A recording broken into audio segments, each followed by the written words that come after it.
में सफल रही कि शराब घोटाला दिल्ली के अंदर हुआ है। बिजली बिल हाफ और पानी का माफ पूरी तरीके से। इस बार बीजेपी उससे आगे बढ़कर आई। पार्टी की जो ईमानदार वाली छवि थी उसको तोड़ा। सत्ता में आने के बाद भी अब काम नहीं कर पा रहे हैं। सफाई का जो मुद्दा था वो, अरविंद केजरीवाल का जेल जाना, क्योंकि ये कांग्रेस के लिए अच्छा साइन है। भले कांग्रेस 0 सीट जीती है, लेकिन आप निश्चित तौर पर देखिएगा कांग्रेस बीजेपी को जो लोग पसंद नहीं करते वो आपकी तरफ गए थे, लेकिन आपसे उन्हें इस बार निराशा हासिल हुई। तो बीजेपी ने एक नया मास्टर स्ट्रोक खेला और अपने घोषणा पत्र में 2500 रुपये जो कमजोर वर्ग की महिला है उनको देने का, जो लाडली जो बहना लक्ष्मी कहलाती है उनको 2500 रुपये थे। जो बड़े नेता हैं सारे जेल में रहे, तो उसका भी एक असर रहा कि जनता के बीच में छवि ऐसी कांग्रेस की जिस तरह थी आज कई बार भ्रष्टाचार को लेकर बनती आई, वही स्थिति इस बार आपके साथ हो गई। 27 साल बाद बीजेपी ने प्रचंड जीत की है दिल्ली में। 27 साल का बनवास रहा है, उसके बाद बीजेपी जीती है। क्या कारण रहा जीत का, कैसे चुनाव लड़ा? हमारे साथ सीनियर पत्रकार, हमारे साथ सुधीर दंडोतिया जी मौजूद हैं। सर, 27 साल बाद इस चुनाव में बीजेपी का कमबैक हुआ है, कैसे देखते हैं चुनाव को? बीजेपी ने क्या रणनीति बनाई होगी? आपने लगातार पॉलिटिकल विंग कवर किया है, क्या रणनीति के हिसाब से उन्होंने चुनाव लड़ा होगा? देखिए, 2015 और 2020 के चुनाव की बात करें तो उस समय मुकाबला बीजेपी से नजर आता था आम आदमी पार्टी का, पर एक तरफा था। इस बार माहौल शुरू से लगा कि इस बार बीजेपी शायद आम आदमी पार्टी के मुकाबले काफी टक्कर में, और ये 2 साल से तैयारी लगभग बीजेपी की चल रही थी। हमने देखा था कि जब सत्येंद्र जैन जेल गए थे, उसके बाद मनीष सिसोदिया, अरविंद केजरीवाल, जब ये नेता जेल गए और बीजेपी ने एक बड़ा मुद्दा शराब घोटाले का वहां पर उठाया, तो जनता के बीच बीजेपी शायद ये जताने में सफल रही कि शराब घोटाला दिल्ली के अंदर हुआ है। और जिन मुद्दों को, जिन सिद्धांतों को लेकर अरविंद केजरीवाल आए थे जनता के बीच में, लगभग पिछले 2-3 साल से लगता था कि वो केवल पॉलिटिकल बयानबाजी कर रहे हैं, मतलब बीजेपी को टारगेट करना दिल्ली की जनता को शायद पसंद नहीं था। फ्री बीज को लेकर एक बड़ा वो था कि केजरीवाल के जो वादे थे, बिजली बिल हाफ और पानी का माफ पूरी तरीके से। इस बार बीजेपी उससे आगे बढ़कर आई। हमने देखा कि लाडली बहना जो योजना मध्य प्रदेश में चल रही है, लगभग उसी तर्ज पर 2100-2500 रुपए जो भी अभी घोषणा पत्र में बीजेपी ने शामिल किया, उसको एक बड़ा कारण ये मान सकते हैं। और बीजेपी के बड़े नेताओं को टारगेट करना, मुझे लगता है कि अरविंद केजरीवाल के लिए शायद इस बार थोड़ा सा नुकसानदेह रहा। और जिस तरीके से प्रधानमंत्री नरेंद्र मोदी ने खुद बीजेपी में चुनाव प्रचार का कमान संभाली थी दिल्ली के अंदर, एक बड़ा कारण ये भी है। यमुना की सफाई एक बड़ा मुद्दा था, बीजेपी ने अपने घोषणा पत्र में उसको शामिल किया। और हमने देखा कि दीपावली और छठ के मौके पर किस तरीके से यमुना को लेकर बयानबाजी चली। चुनाव से पहले यमुना के आचमन को लेकर चैलेंज हुआ था। हरियाणा के जो मुख्यमंत्री नायब सैनी, उन्होंने खुद आचमन पानी पीकर दिखाया था कि हरियाणा से गंदा पानी नहीं आ रहा है, दिल्ली के अंदर गंदगी है। ऐसे कई सारे मुद्दे थे। मुझे लगता है कि जनता के बीच में जो विश्वसनीयता 10 साल के अंदर थी, शायद आम आदमी पार्टी ने उसको खोया, एक बड़ा हार का कारण ये। सर, यदि हम बात करें केजरीवाल आम आदमी पार्टी की और कांग्रेस की, दोनों ने चुनाव अलग अलग गठबंधन में दोनों थे, यदि गठबंधन में वो चुनाव लड़ते तो क्या बीजेपी को थोड़ा बहुत टक्कर दे पाते? मुझे लगता है शायद बीजेपी रेस से बाहर होती, क्योंकि कांग्रेस के नेताओं ने भले ही एक भी सीट ना जीती हो, वोट शेयर बढ़ाए, पर जितने वोटों से कांग्रेस के नेता वोट लेकर आए हैं, लगभग उससे कम मार्जिन में आम आदमी पार्टी के नेता चुनाव हारे हैं। अरविंद केजरीवाल की बात करें, हम मनीष सिसोदिया की बात करें, इनसे ज्यादा वोट कांग्रेस के नेताओं ने नहीं। इनका हार का जो मार्जिन है, और साथ में रहते हो तो शायद नतीजे कुछ और होते। गठबंधन की सरकार बन जाती, अलायंस होता है तो शायद निश्चित तौर पर बनती है। सर, इसमें आप सीएम का फेस किसको देख रहे हैं? आपको लगातार कई चेहरे निकल कर आए हैं, प्रवेश का नाम चल रहा है, प्रवेश जी का नाम चल रहा है, कई नाम चल रहे हैं, किसका फेस आपको लगता है सीएम के दावेदार के लिए हो सकता है? बीजेपी अब चौंकाने वाले फैसले लेती है। बीजेपी निश्चित तौर पर प्रवेश वर्मा जॉइंट क्लर्क के रूप में आए, अरविंद केजरीवाल को उन्होंने हराया, एक बड़ा नाम है। वहाँ के प्रदेश अध्यक्ष बीजेपी के, उनका भी नाम है सतीश उपाध्याय, पुराने प्रदेश अध्यक्ष रह चुके हैं। रमेश दुधुड़ी जो चेहरा थे वो चुनाव हार गए, एक रेस से बाहर है चेहरा। कई सारे चेहरे देखते हैं, निश्चित तौर पर आज शाम को जब चौंका सकती है। ये उसका जीत भी बीजेपी की 27 साल बाद देखी आपने, तो क्या लगा, कैसे जीती है बीजेपी? देखिए, आपने जो बात कही कि दिल्ली का चुनाव इस बार अलग था, और ये वास्तव में 2-3 मायनों में अलग था। पहला जो सबसे बड़ी वजह थी वो ये थी कि कहीं ना कहीं बीजेपी इस नरेटिव को तोड़ने में कामयाब रही कि अरविंद केजरीवाल और आम आदमी पार्टी की जो ईमानदार वाली छवि थी उसको तोड़ा भारतीय जनता पार्टी ने। दूसरा, जो दिल्ली की जनता के सामने अरविंद केजरीवाल लगातार ये रोना रोते रहे कि एक तो राज्यपाल उनको काम नहीं करने देते हैं, दूसरा एमसीडी में लगातार बीजेपी काबिज रही। तो इससे ठीक पहले जब वो आम आदमी पार्टी एमसीडी में जीती, उसके बाद कहीं ना कहीं जनता ने ये आकलन किया कि ये सत्ता में आने के बाद भी अब काम नहीं कर पा रहे हैं। सफाई का जो मुद्दा था वो, अरविंद केजरीवाल का जेल जाना, और उसके बाद जिस तरीके से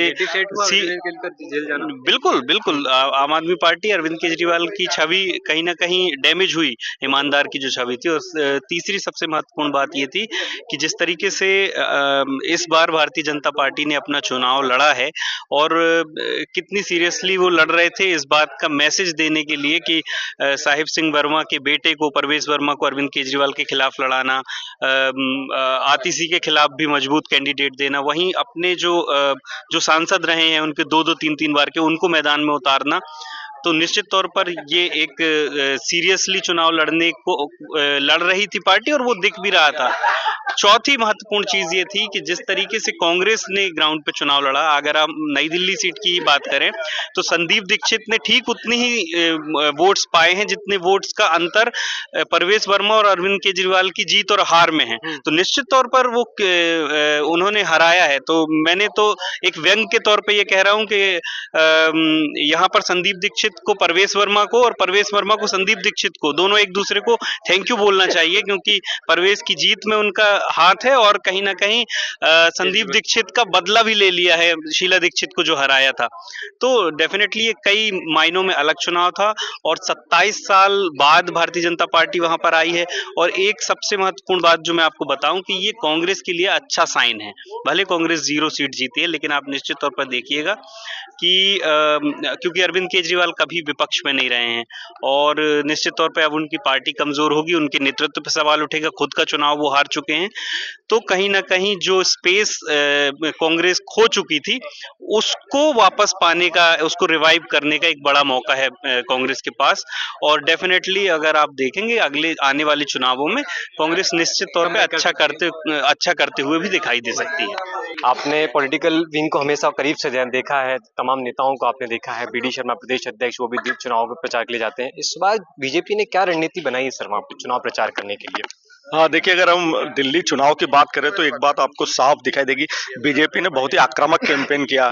पिछले 3-4 महीने का चुनाव की बात की जाए तो बीजेपी की जो रणनीति रही वो काफी आक्रामक रही, और खासकर आम आदमी पार्टी जिस बूते पर सरकार लेकर आई थी, जिस भ्रष्टाचार को लेकर कांग्रेस और बीजेपी पर हमलावर रही थी और जनता के बीच उसने जगह बनाई थी, उसी तरीके से इस बार बीजेपी ने उसी को हथियार बनाया। भ्रष्टाचार को लेकर केजरीवाल सरकार का जो भ्रष्टाचार है, शराब घोटाला हो, वहां के और परिवहन घोटाला या अन्य तरह के जो भी घोटाले हो, पानी को लेकर हो, या कहीं ना कहीं उन नाकामियों को बीजेपी ने अपना हथियार बनाया और एक चुनावी कैंपेन धुआंधार अंदाज में, आक्रामक अंदाज में चलाया। और खास तौर पर इस तरह से चुनाव लड़ा। और बीजेपी की जो टॉप लीडरशिप अगर बात की जाए तो खुद प्रधानमंत्री नरेंद्र मोदी चुनाव प्रचार में नजर आए, उन्होंने लगातार कैंपेन किया।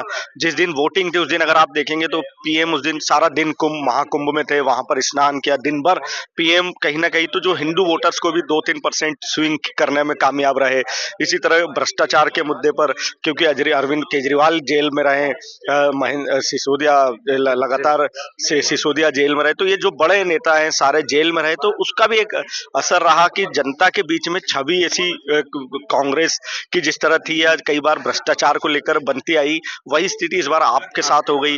और एंटी इनकम्बेंसी एक बड़ा फैक्टर रहता ही है, क्योंकि लगातार 15 साल की सरकार होना, लगातार आप चुनाव जीतते आ रहे हो और उस जनता की उम्मीदें बहुत ज्यादा हो जाती है, और उन उम्मीदों का एकदम से कम होना, कहीं ना कहीं जनता के बीच भ्रष्टाचार और जो पार्टी विद डिफरेंस वाली बात कहीं ना कहीं आम आदमी पार्टी से लगती थी कि एक तीसरी एक विकल्प है जो कांग्रेस बीजेपी को जो लोग पसंद नहीं करते वो आपकी तरफ गए थे, लेकिन आपसे उन्हें इस बार निराशा हासिल हुई। उन्हें ऐसा लगा कि यार अति हो गई इस बार, तो वो सारी चीजें एक बड़ा नाराजगी का वजह बनी और उसी का रिजल्ट की बात करें तो मध्य प्रदेश में लाडली बहनों को गेम चेंजर माना जाता है। क्या बीजेपी की वहां पर जो 2500 की योजना है बहनों के लिए, वो भी गेम चेंजर? देखिए, बिल्कुल फ्री बिजली की बात की जाए तो केजरीवाल इस चीज को कि हम फ्री बिजली, पानी, शिक्षा, इसको लगातार कैंपेन में आम आदमी पार्टी लेकर चल रही थी, और केजरीवाल इसी बात को बार बार कि हमने दिया है, हम इतना कुछ दे रहे हैं, और फिर उन्होंने ये भी घोषणा की कि हम महिलाओं को भी आर्थिक मदद देंगे। तो बीजेपी ने एक नया मास्टर स्ट्रोक खेला और अपने घोषणा पत्र में 2500 रुपए जो कमजोर वर्ग की महिला है उनको देने का, जो लाडली जो बहना लक्ष्मी कहलाती है उनको 2500 रुपए, तो निश्चित ही अगर हम मध्य प्रदेश की बात करें तो मध्य प्रदेश में सरकार आने की सबसे बड़ी वजह ही लाडली बहना योजना थी। तो ये गेम चेंजर योजना का, और इसलिए इस बार क्लिक कर गई बीजेपी पे, इसलिए भरोसा किया जनता ने कि आसपास के कई राज्यों में जहां भी बीजेपी ने वादा किया वहां सरकार में आने के बाद उन योजनाओं को दिया सरकार ने घोषित किया और महिलाओं को फायदा मिला, तो महिलाएं कहीं ना कहीं कनेक्ट है। फिर पीएम मोदी से महिलाएं कनेक्ट है। तो तीनों चारों जो बड़े फैक्टर है वो सब बीजेपी के फेवर में काम किए। एंटी इनकम्बेंसी ने आम आदमी पार्टी को नुकसान पहुंचाया और वही नाराजगी को बीजेपी ने बुनाया। फिर बीजेपी का जो संगठन है, संगठन की बात की जाए तो लगातार जो बूथ कैंपेन, बीजेपी की रणनीति होती है हमेशा कि ज्यादा से ज्यादा लोगों से वोट डलवाना, तो कहीं ना कहीं वोट परसेंट जिस तरह बड़ा नजर आया तो उसका भी फायदा बीजेपी को मिला है। और जो वोट स्विंग हुआ उस सारी चीजों के कारण कहीं ना कहीं बीजेपी आज सरकार बनाती हुई दिख रही है। सर, आखिरी सवाल मेरा ये रहेगा कि केजरीवाल कभी विपक्ष में नहीं रहे, लगातार सरकार में दो बार रहे हैं, अब विपक्ष में हैं वो। क्या लगता है पार्टी का क्या होगा और केजरीवाल का क्या होगा? देखो, एक बात बिल्कुल साफ ही, अभी जो जांच चल रही ईडी की हो या इनकम टैक्स की हो, तो कहीं ना कहीं अरविंद केजरीवाल, मनीष सिसोदिया, ये सब बाहर नहीं हुए, ये सब अभी भी उस जांच के शिकंजे में, दायरे में। तो अब ये मजबूत विपक्ष की भूमिका निभा पाएंगे, ये बड़ा कहना अभी मुश्किल हो रहा है, क्योंकि अभी वो सत्ता में रहते जब इतना प्रेशर में थे, जेल जा चुके हैं, तो अब विपक्ष में रहते हुए क्योंकि केंद्र में बीजेपी है, एजेंसियां सारी बीजेपी की है, फिर राज्य में भी बीजेपी है, तो अब वो देखने को ये रहेगा कि आखिर किस तरीके से ये लोग विपक्ष की भूमिका निभा पाते हैं। मजबूत विपक्ष होना चाहिए, लोकतंत्र के हिसाब से भी बड़ा अच्छा होता है, पर ये मजबूत लोकतंत्र की भूमिका किस तरह निभाते हैं ये देखना होगा। कहीं ना कहीं एक प्रेशर उन पर भी रहेगा कि ईडी या दूसरी जांच एजेंसियां उन पर कोई कार्रवाई नहीं करे।